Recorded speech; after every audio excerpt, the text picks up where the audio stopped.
आलिया को देखते देखते उसके लाल पतले गुलाबी मगर रहस्यमय होठों पर छोटी सी स्माइल आ गई। वो नीचे झुका और आलिया को अपनी बाहों में उठा के हवा में कहीं गायब हो गया। अब आगे कुछ ही वक्त के अंदर वहां पर चारों तरफ सफेद धुआं कोहरे की तरह छा गया।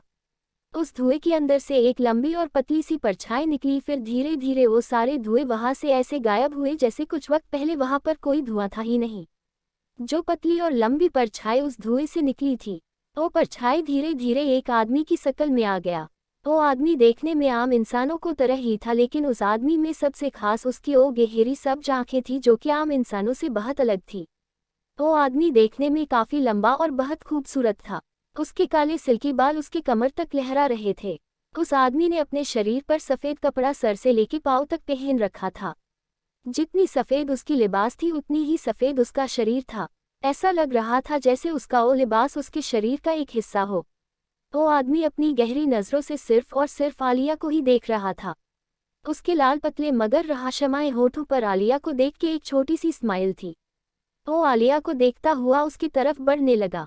जब जब वो अपनी एक कदम आगे बढ़ा तब तब उसके कदमों के नीचे से जमीन के बदले सफेद कोहरा होता था। वो धीरे धीरे चलते हुए सीधे आलिया के पास आया और नीचे अपनी घुटनों के बल बैठ के आलिया को करीब से एकटक देखने लगा।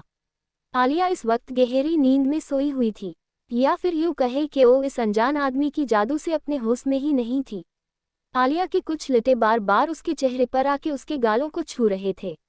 उस आदमी ने हल्की स्माइल के साथ अपने होठों से पहला शब्द कहा, है हसीन तू, ये हमें मालूम था, पर होंगी तू इतनी हसीन के इसका अंदाजा तक ना था। किया बरसों हमने तेरा इंतजार, अब जाके आई हो आए हुस्न दीदार। अपना हुस्न दीदार करवा के अब ना जाना, और नहीं है सब्र के करे बरसों तक इंतजार। तभी उस आदमी ने अपना हाथ आगे बढ़ाया और अपनी उंगलियों से धीरे धीरे करता हुआ आलिया के चेहरे पर आ रहे उसके बालों की लटों को संवारने लगा। उसकी आंखों में आलिया को देख के ऐसी चमक थी जैसे उसकी बरसों की कोई दुआ कबूल हुई हो। कुछ देर वो आदमी आलिया को देखता रहा, फिर अचानक से उसने अपनी लंबी और मजबूत बाजुओं में आलिया को अपने गोद में उठा लिया और देखते ही देखते आलिया को लेके वो धुएं में ही कहीं गायब हो गया।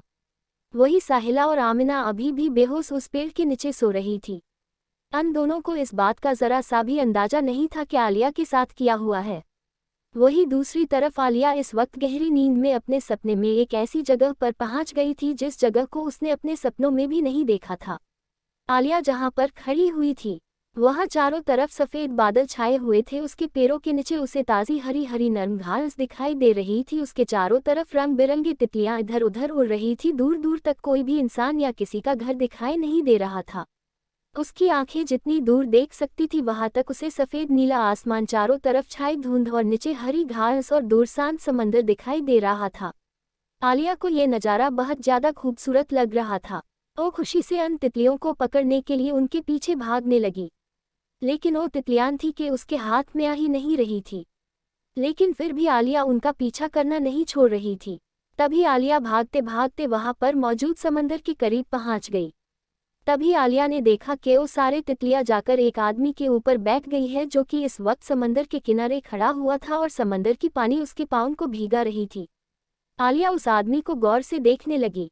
वो ये अंदाजा लगा रही थी कि ये इंसान को है जिसने सर से लेके पाँव तक सफेद कपड़े पहने हुए थे। वो काफी लंबा लग रहा था। उसकी पीठ आलिया की तरफ थी जिस वजह से आलिया उस आदमी का चेहरा देख नहीं पा रही थी। आलिया का दिल कर रहा था कि वो उस आदमी का चेहरा देखे। आलिया धीरे धीरे उस आदमी की तरफ बढ़ने लगी।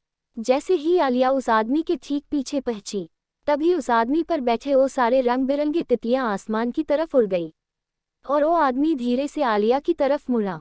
जैसे ही वो आदमी पीछे मुड़ा आलिया की नज़र सीधे उस आदमी की नज़रों से मिली।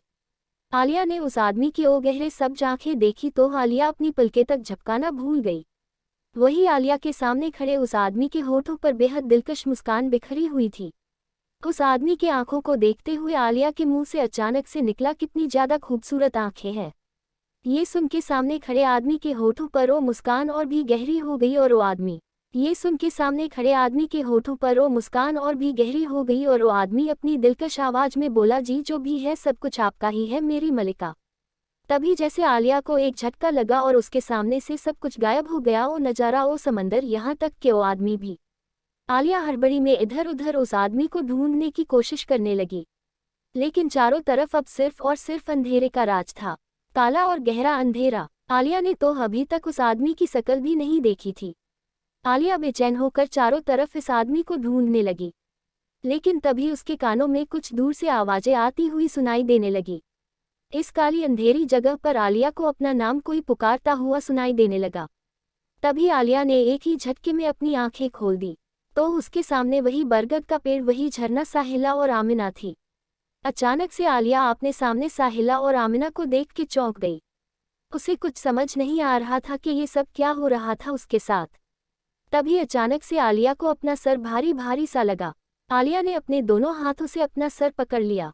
उसे ऐसा देख के साहिला और आमिना दोनों ही परेशान हो गई। आमिना ने जल्दी से आलिया को पकड़ लिया और पूछने लगी, आलिया क्या हुआ तुम्हें?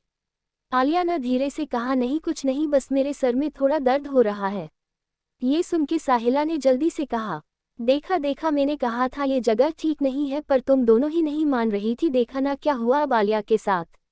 आलिया को ऐसे देख के आमिना भी बहुत परेशान हो गई थी। उसे भी अब साहिला की बातें सच्ची लगने लगी थी। तभी आलिया ने कहा, नहीं साहिला, ऐसी कोई बात नहीं है। मुझे लगता है मैं कुछ ज़्यादा ही गहरी नींद में सो गई थी और अचानक से उठने की वजह से मेरा सर थोड़ा भारी भारी लग रहा था, लेकिन अब मैं बिल्कुल ठीक हूँ। ये सुन के आमिना और साहिला दोनों की सांस में सांस आई। अगर आलिया को कुछ भी हो जाता तो सारे फैमिली मिलकर उन दोनों की क्लास लगाती। तभी साहिला ने कहा, ठीक है, अब बहुत वक्त हो गया है, मुझे लगता है अब हमें घर चलना चाहिए, वरना घर वाले परेशान हो रहे होंगे।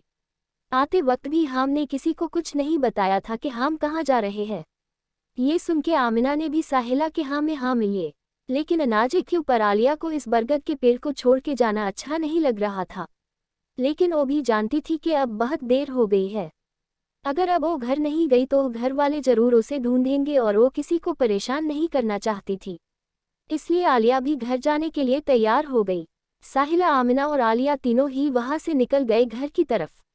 अन तीनों के जाते ही वहां पर एक सफ़ेद साया दिखाई देने लगा।